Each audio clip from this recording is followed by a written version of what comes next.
30-32টা সংগঠনে একগোট হৈছো। আমাৰ মূল দাবী এটাই কথা আছিল, আমাৰ ইয়াত খিলঞ্জীয়া আৰু ভূমিপুত্ৰৰ স্বাৰ্থত এখন নতুন ভূমি আইন প্ৰস্তুত কৰক, য'ত ভূমি আইনৰ জৰিয়তে আমাৰ খিলঞ্জীয়া ভূমিপুত্ৰৰ স্বাৰ্থসকলক ৰক্ষা হয়। যিসকল অবৈধ বণিকে আমি ইয়াত শ বিঘা হাজাৰ বিঘা মাটি কিনিছে, তেখেতসকলৰ 10 বিঘাতকৈ বেছি যাতে মাটি নাপায়।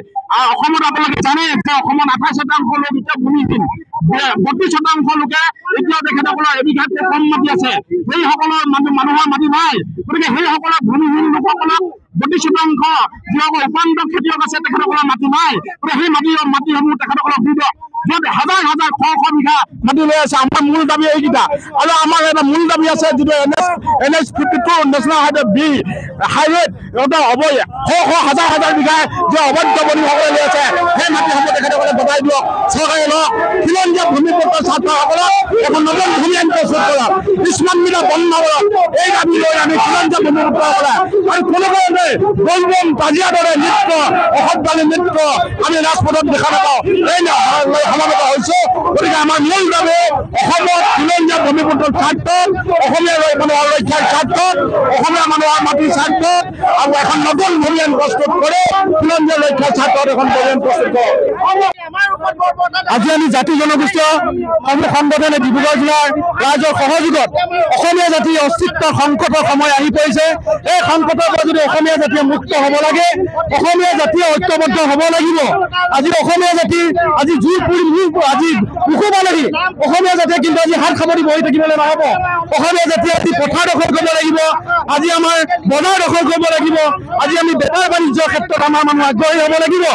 অসমীয়া ভাষা কৃষ্টিক যদি আমাৰ যিসকল বনীয়াসকলে আজি বেপাৰ বাণিজ্য কৰিবৰ কাৰণে অসমত আজি থিতাপি লৈছে, তেওঁলোকে অসমীয়া ভাষা কৃষ্টি সংস্কৃতিক কিন্তু আদৰি ল'ব লাগিব। তেওঁলোকক আমি উচ্চাৰ কৰিব বিচাৰিছো। আমাৰ মানুহৰ ওপৰত যি ধৰণে তেওঁলোকে এক দমন নীতি তেওঁলোকে তৈয়াৰ কৰিছে, সেই দমন নীতি তেওঁলোকে অনাগত দিনত তেওঁলোকে যাতে কৰিব নোৱাৰে, তেওঁলোকে কাজিয়া প্ৰতিবাদ চলিব আমি সকলো বিচাৰিছো।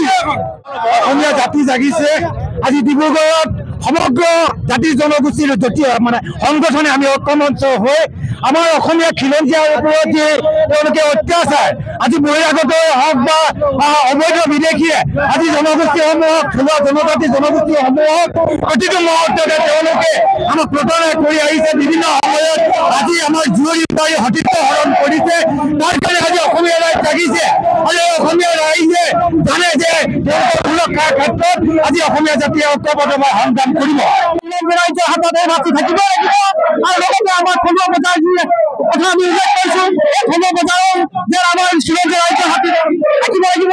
আৰু অসমৰ মুখ্যমন্ত্ৰী আমি অনুৰোধ কৰিছো যে এইখন অসম আমি এখন ট্ৰাইবেল ষ্টেট অসম হিচাপে ঘোষণা কৰিছো, যে এই ট্ৰাইবেল ষ্টেট হ'লেহে আমাৰ এই খিলঞ্জীয়া আৰু এই জাতি জনগোষ্ঠীৰ যি দেখা পাইছে সমগ্ৰ অসমতে আজি অসমীয়াৰ ওপৰত যি নিৰ্যাতন চলিছে, তাৰ বাবে আমি ডিব্ৰুগড় কেইবাটাও জাতীয় জনগোষ্ঠীয় সংগঠনে একত্ৰিত হৈ এই যি আমাৰ সংগ্ৰাম আছে, সংগ্ৰামখন আমি সুদূৰ প্ৰসাৰীলৈ লৈ যোৱা আমি যি প্ৰচেষ্টা ৰাখিছোঁ। আৰু ক'ব বিচাৰিছোঁ যে এই সংগ্ৰামখন আমাৰ হিন্দু মুছলমানৰ সংগ্ৰাম নহয়, ধৰ্মক লৈ সংগ্ৰাম নহয়। সংগ্ৰাম হৈছে জাতিৰ অস্তিত্ব ৰক্ষাৰ কাৰণে। আমি কৈছোঁ যে আমাৰ ভূমিক অধিকাৰ আমাক লাগে। আমি কৈছোঁ যে স্মাৰ্ট মিটাৰ বন্ধ হ'ব লাগে।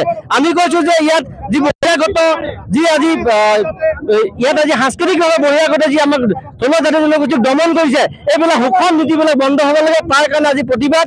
এই প্ৰতিবাদত ডিব্ৰুগড়ত স্থিত যিমানসমূহ দল সংগঠন আছে আৰু সহজভাৱে ক'ব গ'লে আমাৰ যিসমূহ ৰাইজ আছে, এই ৰাইজসমূহ স্বতঃস্ফূৰ্তভাৱে ওলাই আহিছে। সেয়া আজি প্ৰমাণ কৰে যে অসমীয়া জাতি এক হৈ আছে আৰু অসমীয়া জাতি এক হৈ থাকিব।